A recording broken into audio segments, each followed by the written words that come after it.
7 out of 9 banks said no. And I still need to borrow more money. At that moment, I thought to myself, what I'm going to do? It was 2011. I had just joined the Denver YMCA. I learned that the Denver Y had a revenue bond that would mature in 2013 and needed to be refinanced. At the time, I had never borrowed any money from my press jobs. I had never heard of revenue bonds. I was anxious and I felt comforted by knowing I had 2 years to learn. So I created a 2-year plan. During the first year, I talked to 9 banks to learn the language financing, loan to value, collateral, and covenants. That's good. However, I remember one of my mentors once told me, Jackie, when you negotiate with vendors, keep all rods hot. In other words, do not put all your eggs in one basket, but keep all relationships warm. That was exactly what I did. I treated every bank as if they could have become our most important partner. Then in 2013, the real show started. We hired a consultant to manage the RFP process. I thought to myself, okay, we are on track. Then reality changed. Construction costs had escalated. I need to calculate the additional money needed. That number was about $2 million, a 34% increase. To make matters worse, the Denver Y's financial position was poor that year, and the cash flow was weak. And cash flow was very important to the bank. When the 9 banks reviewed our financial statements, 7 of them withdrew their proposals. And that was before I even talked to them, we need to borrow more money. What would the remaining 2 banks say?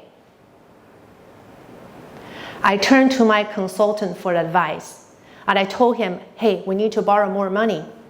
He said, Jackie, that's not going to work. You cannot meet the debt coverage ratio. No one will loan you more money. After that, I never heard from him again. Suddenly, I felt alone. But the show must go on. I gathered my courage and went back to the banks. Now I became very curious why they chose to stay. One was our day-to-day bank. The other was a new bank entering the Denver market. Having Denver Y on their profile was very attractive to them.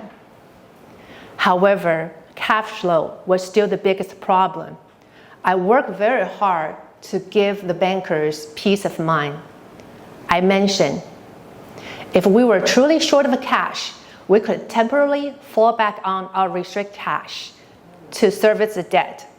That was not an ideal long-term solution, but it gave them additional security. To my surprise, they were pleased with this option. They were not looking for a perfect borrower. They were looking for a responsible borrower with a reasonable plan. Eventually, both banks agreed to increase the borrowing amount.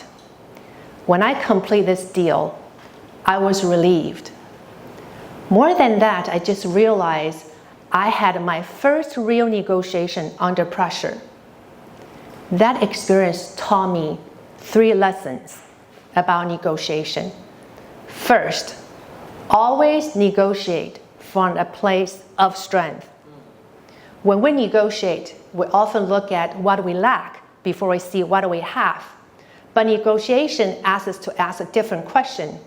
What do we have that is valuable to the other side? The Denver Y's cash flow was weak, but it had trust, reputation, and a community goodwill. Once I understood that, I began to focus on reassurance.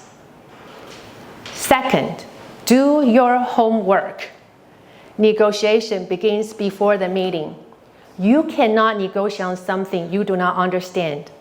I spent the entire year learning from bankers, comparing terms, understanding what mattered.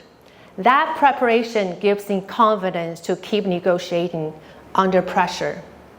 Third, you are not alone. At that time, I felt alone. The responsibility felt heavy. Now reflecting back, I have finance committee members. I have colleagues, mentors, and people who support me. Sometimes when we are under pressure, we forget to look around and see the resources available. 7 out of 9 banks said no. The consultant said, no one will loan you more money. But 2 banks stayed listening. So I stopped dwelling on the closed doors and began to listening to the open ones. That change shifted the reality. Negotiation is not about chasing every no. It's about recognizing who is still at the table, understanding what they need, and give them a reason to move forward. Sometimes 2 open doors are just enough. Thank you.